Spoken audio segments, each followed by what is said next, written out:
Welcome back to another episode of Research Fantasy Presents the NBA Fantasy Baller DFS edition for Wednesday, March 22nd, 2017. My name is Nicholas Valinchak, fantasy handle Nick from CWE on all major sites, and I'm here to bring you our top 3 tournament options for this evening. Yesterday was certainly a weird bag. Jimmy Butler definitely had a very, very good game. Blake Griffin wasn't needed in the blowout, though the mentality wasn't wrong, as we saw Chris Paul break the 40-point mark just as easily. Could have been Blake. It wasn't. And James Johnson just had an absolute abortion of a game. In hindsight, if you want to, it's not really a narrative thing, but he was widely lauded for his game on Sunday for just having a terrific all-around game. So naturally, his inconsistency had to creep in. I mean, the play was there. 30% of the lineups in the tournaments I was in at least had James Johnson. So the mentality definitely wasn't wrong. When you're shooting like he was, that's just going to be par for the course. So it's one of those things, like, sometimes you're going to sit back and say, well, in hindsight, I was playing this guy because I really liked him, but nothing really backed it up, or, it was just a guy I really like. He won me some money. People get these kind of prejudices in daily fantasy. Inverse, too, you won't play a guy for a while because he bird you a couple of nights in a row. Just like Westbrook will have a handful of people who jump off of him tonight because he put up, a 38-point fantasy game, 34, whatever it might be, where he hit half value. But, as long as the mentality was right there, you can't be upset at the results. I mean, you can be, but you have to remember that daily fantasy isn't a sprint. It's a marathon. Yes, these games take place on a nightly basis, but these games take place on a nightly basis. So if you don't do well on Monday, you couldn't come back and do well on Tuesday, Thursday, Wednesday. I said that out of order. My sickness is definitely eating away in my brain. But the point I'm trying to make is, don't isolate everything into one night in terms of your results or your bankroll. Or you just shouldn't be playing daily fantasy. That's what it really comes down to.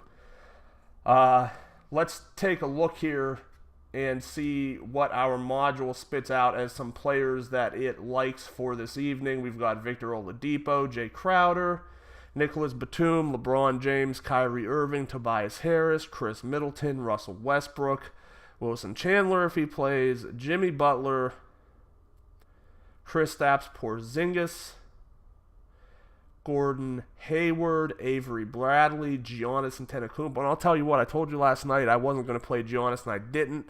Tonight, I think I'm going to play a little bit of Giannis. I mean, his price is around that 45-point mark where he needs to hit on DraftKings. I think he can do that against Sacramento, so I'll probably be in on him for a little. Jeff Teague as well as Isaiah Thomas. So I've been playing, I'd love to discuss tournament mentality because, last night was able to double my money in tournaments, and I've been able to do this. I don't want to say every night, but I've won probably, I'm winning probably 6 out of 7 nights, meaning I'm getting back more than I enter. I'm doubling up typically around 2.5 out of every 7 nights. And I have a pretty good strategy down. I'm not playing any more than 50% of most players, but I'm picking like a few specific guys, maybe 2, maybe 3 some nights, to just lock in completely. Last night I had 100% ownership on Spencer Dinwiddie and Jimmy Butler, so I had myself in a pretty solid position to where all of my lineups were starting with guys that were like 6, 7, 8x value to begin with. So that always gives you a little bit of an advantage. Ultimately, the inverse can happen if you pick the wrong core of guys. Your night can be over very quickly. And believe me, sometimes that's the reason why I don't cash that 7th night. So I would just say I'm always down to discuss some tournament strategy. You could hit me up on Twitter at Research and Win. Let's get on to today's plays. I really like Frank Kaminsky power forward / center, Charlotte Bobcats, Charlotte Hornets, I can't remember what year it is. 11-2 fantasy draft, 57 FanDuel, 56 DraftKings. I think this is when we're likely to start seeing that tipping point back from Marvin Williams to Frank Kaminsky. And I'm not saying that I don't want to have any exposure to Marvin Williams, but with Cody Zeller and Frank Kaminsky both back healthy and getting anywhere from 30 to 36 minutes each, I know Zeller had a low 22 last time, it's ultimately going to eat away a little bit at Marvin Williams' potential. But let's not forget Frank Kaminsky was a guy who was hitting, 45, 50, maybe not 50, but into the 40s fantasy points. We'd seen his price get into the 7K area. Now it's back down into the mid-5s on FanDuel and DraftKings. Orlando really isn't that tough of a matchup. If he's playing from the center position, he's going to see a lot of Nikola Vucevic. Even if he's not, he's going to be seeing Aaron Gordon, who I think he's beatable. Maybe we're not looking at a 40-plus fantasy point outing, but with Kemba Walker struggling like he is, somebody's going to have to handle the offensive output. I'm putting Kaminsky at about a 30-point outing today. Wouldn't be surprised if he ended up a little bit over.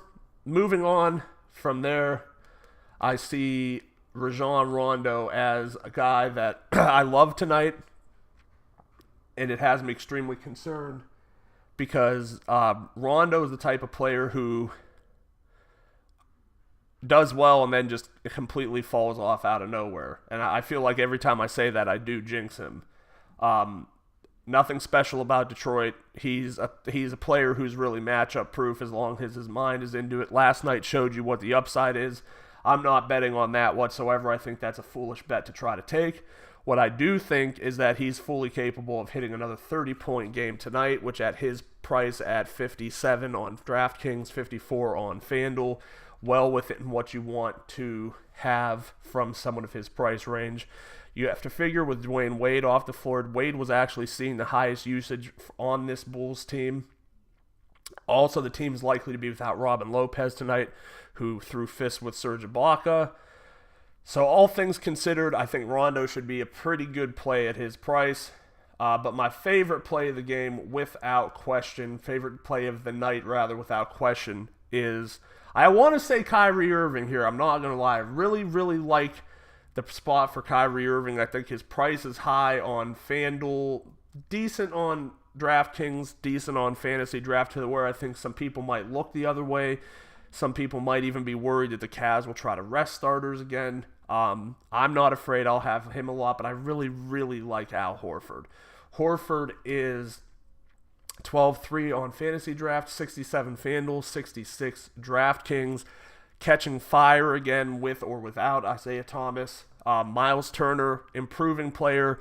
Nothing to be worried about on the defensive side of the ball.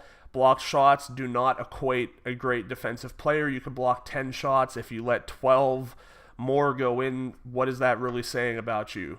I think that the veteran expertise of Al Horford is going to show through in this game.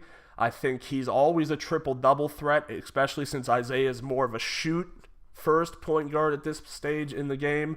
And I think he can out-rebound Miles Turner as well. So he's my top play of the day. Thank you for listening. Make sure to subscribe to our YouTube channel. Head over to researchfantasy.com. Sign up for our NBA mailing list. Head over to Facebook, like us there. Follow us on Twitter at Research and Win, and join us again tomorrow.